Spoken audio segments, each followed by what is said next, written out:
FTOA, Fit Body Forever and Fit Body Bootcamp communities. What's up, everybody? My name is Robert Linkul. Welcome back to Training the Older Adult. And I am here today to talk to you about some progress in the world of sarcopenia. This, number one, is a really cool little handout that I saw from News and Health that just kind of gives you like a fairly brief overview of what sarcopenia is, how to slow sarcopenia. I would suggest, and I spoke about this in a webinar the other night, about this 100-year-old individual. I forget her name, but you've probably seen her on social media in the last week or so.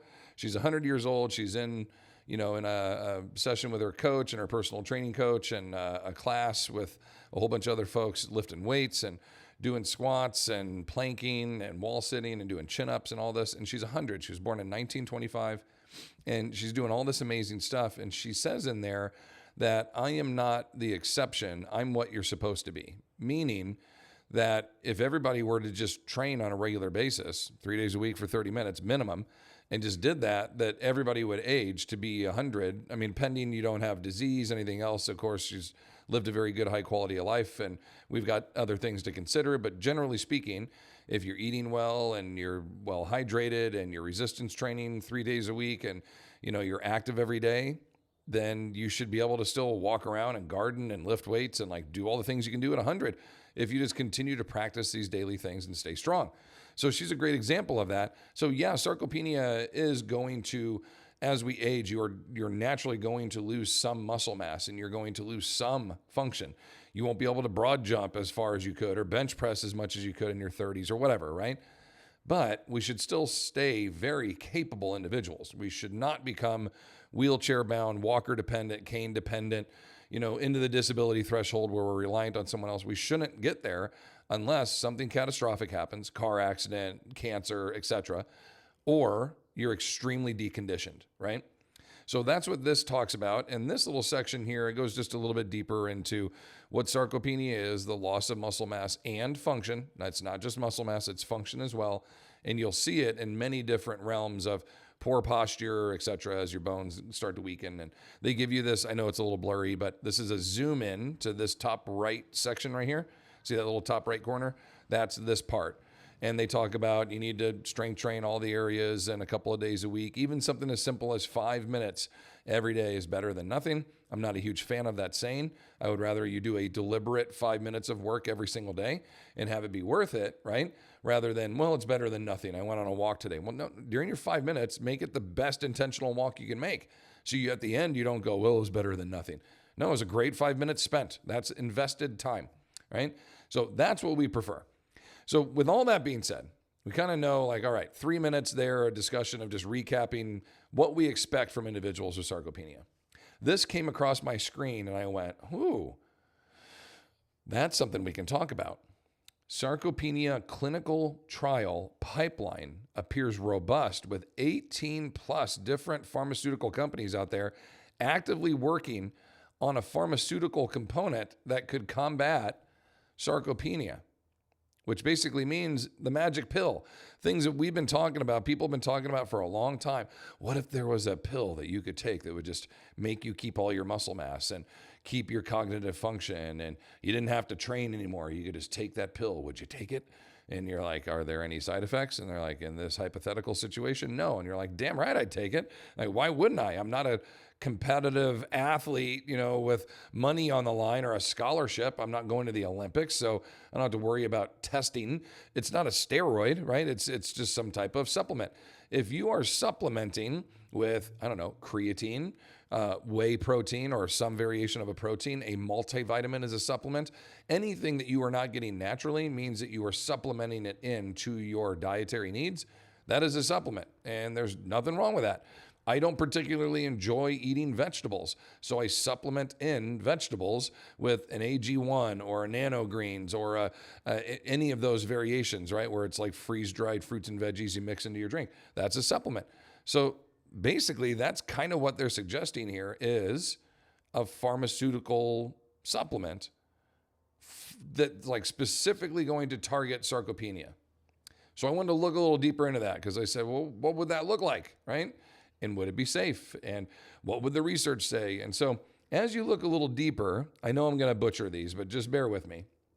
Isomycin, it seems to be the one that is leading the market, leading the way. And by leading the market, I mean that these companies, I'm not going to say their names, but these companies and some of the other ones that are making, for example, I don't know, like diabetes medication that's also used for fat loss / appetite control, if you get what I'm saying. A lot of those companies, these companies here, are in these early stages, if not into the preclinical phase 1, 2, 3. I don't know what any of those mean, but they're obviously in the development of something that is going to be in this category in which we are discussing. Okay, a supplement to assist in the aging process to combat sarcopenia.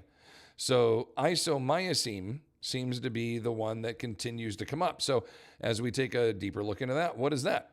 Isomycin is a small molecule TNF, which I don't know what that is necessarily, but I think it's going to tell us down below, which is a alpha inhibitor developed by TNF Pharmaceuticals that has shown potential in a preclinical study for treating various conditions, including sarcopenia and frailty. Okay, that's cool. It works by regulating the immune system through a modulation of pro-inflammatory cytokines, including TNF-alpha, which plays a role in inflammation and aging. Isomycin is an oral medication, which differs from some of the others that are either requiring an injection or an infusion. Some I've seen are in like aerosol where you would breathe it in, etc. So this one would be basically oral, like a pill that you would take.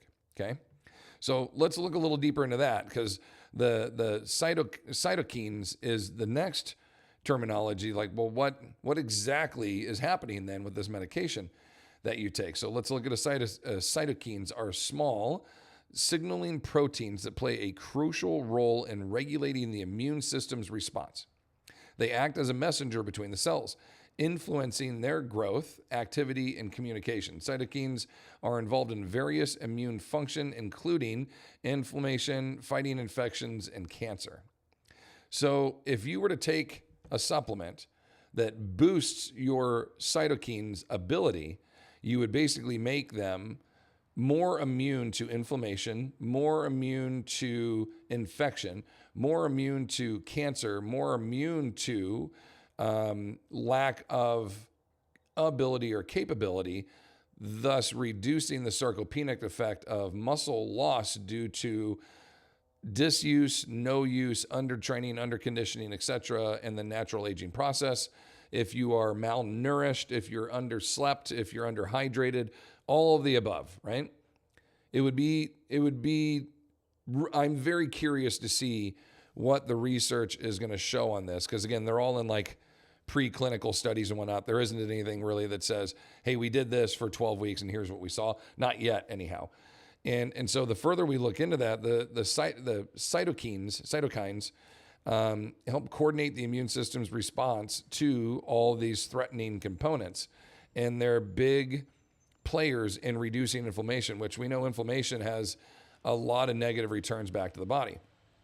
So a couple of things that I noticed in here, specifically, let me go one more on this guy, is if you have healthy cytokine function, it's crucial for well-functioning immune systems, and it helps in fight infection, repair tissue, there's your anti-sarcopenia right there, and regulates inflammation. There's small proteins, et cetera, et cetera. But there was one that said, but if you, is that one more slide? Oh yeah, here it is. That if you had too many of these, excessive cytokine release, known as cytokine storm, can lead to a dangerous overreaction of the immune system, causing severe inflammation. So if you take too much of it, it's basically going to overflow the system and it's going to drown your cells, right? And you're going to have a negative response there. But if you have too few of them, well, now you have insufficient amount of those. So your immune system is going to start to fail, infection or other threatening components, other illnesses. Like imagine you're 80 and you get pneumonia. Well, if you had a high cytokine ability, right? Maybe you don't you don't fall victim to that, where the average 80-year-old would not survive, right? So I'm really interested in this to see where this goes. And in summary down here, the healthy cytokine function is vital for a robust immune system and overall well-being. Maintaining a balanced cytokine profile is crucial for preventing disease and promoting health, especially long-term. So I think that's what they're trying to do here, is like, how can we create a supplement or a drug that's going to help balance and or not like supersize, to use a maybe not the best term in relating to food, supersize the cytokine, however you pronounce it, response, and help us in the aging process. How would this be different than someone supplementing in, I don't know, testosterone, right? Or women taking estrogen in a combo, estrogen, testosterone, if they're going through perimenopause, menopause, postmenopause, etc. I would want to see a significant amount of research. I would want to see some years after taking the medication, what the long-term effects would be. But on the front end, this doesn't sound terrible, in my opinion, especially if, the goal has always been, for humankind to find the fountain of youth. Not that we want to live forever, but it wouldn't be a terrible idea to have better quality of life later in life. And we're only seeing that happen already with improved diets, with better supplements, with better training practices. When I was a kid, 50-year-old people were like ancient, right? Like when my dad was 50, he was like an old man. He didn't do anything. He grunted when he got up and down. Like, you look at 50-year-olds now, like, I'll use some no politics involved here, but like, look at Joe Rogan at 58. That guy's a freaking monster, right? Is way stronger than I am. I'm 15 years younger than him, and he's super duper strong, super fit, lean. He's a machine, but he's taking testosterone and he works damn hard. And he's just a specimen. Look at Bedros Keuilian. He's 52 years old or whatnot. He's a machine. He looks amazing. Like, there are all these, Peter Attia, Huberman. These are all these late 40s, early 50s individuals that look just amazing. And they didn't look like that in the 80s. 50-year-olds did not look like that in the 80s. And so you see individuals that across the board, like regular people, like Arnold, right, in his 50s, looked very athletic and very fit. Arnold was a standout. But if everybody trained, you all wouldn't look like Arnold, but you would have an ability that is much higher than the average 50-year-old. And that's what I'm saying now, is like, way more people train now. Way more people use supplements now. And then TRT, testosterone replacement therapy, hormone replacement therapy, et cetera, is a much safer option than we initially thought in the very beginning. There were a lot of research articles produced early on, especially for the ladies, that thought that estrogen and or estrogen testosterone combinations, there was one very poorly reported study that was actually manipulated in quite a bit, in many ways, that suggested women would do that and get cancer, that it would give you cancer. And so everybody shied away from it. And then they did some more studies and they found like nobody got cancer. This was not the case. And after years of research, they found faults in that first study. And so, again, I'm not going to put names out there. I don't want to get sued, but this is something that you can research and read more about. Those initial studies are completely false. And now we're seeing on the other end of things that people are embracing those medications and embracing that therapy, and their quality of life is way better, way better. So it's not even the question, like we had this when we were in school. How many of you want to be like high caliber professional or Olympic level athletes? And the majority of the room raised their hands. We're all kinesiology students. So the teacher puts down 2 pills on the table, and they were Tic Tacs or whatever. And she goes, take the red pill. You're an Olympic athlete, but you die when you're 60. Take the blue pill. You're not an Olympic athlete. You're a college athlete, but you're not an Olympic athlete. You're not a pro athlete, but you live until you're 80. So 20 years longer in life. Which pill are you taking? I think there were 54 students in the class. There were 2 blue pills taken. 2. Everybody else said, I want to be a high caliber athlete, myself included. I mean, at the time, that was my goal, to go to the Olympics. I wanted to be that. And so it wasn't this pill is steroids. It was just simply, if I could do something to improve my abilities, would I exchange that for years of life? Well, at that time, that's a hard decision, but still people made that decision that said, yep, I'll die at 60, but have this amazing career and this amazing profession and be one of the best ever. What if you could actually do that and not lose the 20 years? What if they could just be like, hey, you're not going to be an Olympic level athlete, right? But you're going to be damn healthy and very fit and have adequate muscle mass, if not more than the average person has. And all that's going to do is just help you live longer. If there aren't negative returns on the other side of that, like drastic side effects, I don't see a huge problem with that. When creatine first came out, we all thought it was going to give us cancer in the end and we were going to die from it. That was the thing. Oh, you could take creatine now and yep, it's going to help you recover. And it's, everybody says it's all great, this and that, but what are the long-term effects? I bet you we're all going to get cancer and die, just like everybody that took Dianabol in the 60s. And that's not the case. It is the most researched supplement on the planet. And there are zero negative side effects unless you have kidney issues, right? If you have kidney issues and you don't digest things well and whatnot, there's problems. But for the average healthy individual, unless you take 25 grams of creatine every day and it gives you the poops, other than that, there aren't really any negative side effects to it. Cognitive return, plus joints feel better, recovery, muscles feel better, they move better, you feel better, energy's higher, like it's all good stuff. What if that was this, right? So I'm saying is like, as natural as we want to be, is I want you to eat organic foods and, maybe not drink as much alcohol and definitely don't do any drugs and try to get enough sleep and hydrate every day and, live your best, Boy Scout version of you. If we could take some things that assist us in this aging process, I think it could be really beneficial. And yet at the same time, I also see really old individuals in my world that are so incapable, and they don't need to be that way. They are so frail and so weak and so now dependent on someone else. They don't need to be that way. You're in your 70s. You don't need to be like that.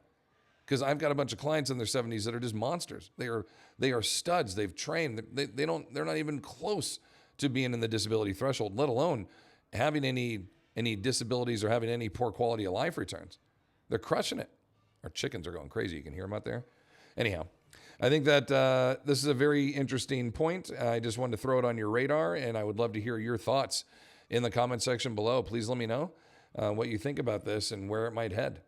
Until then, continue to fight your good fight against sarcopenia. Thank you for being a part of this with us. Please subscribe and like and share this out, and we will see you next time. Take care.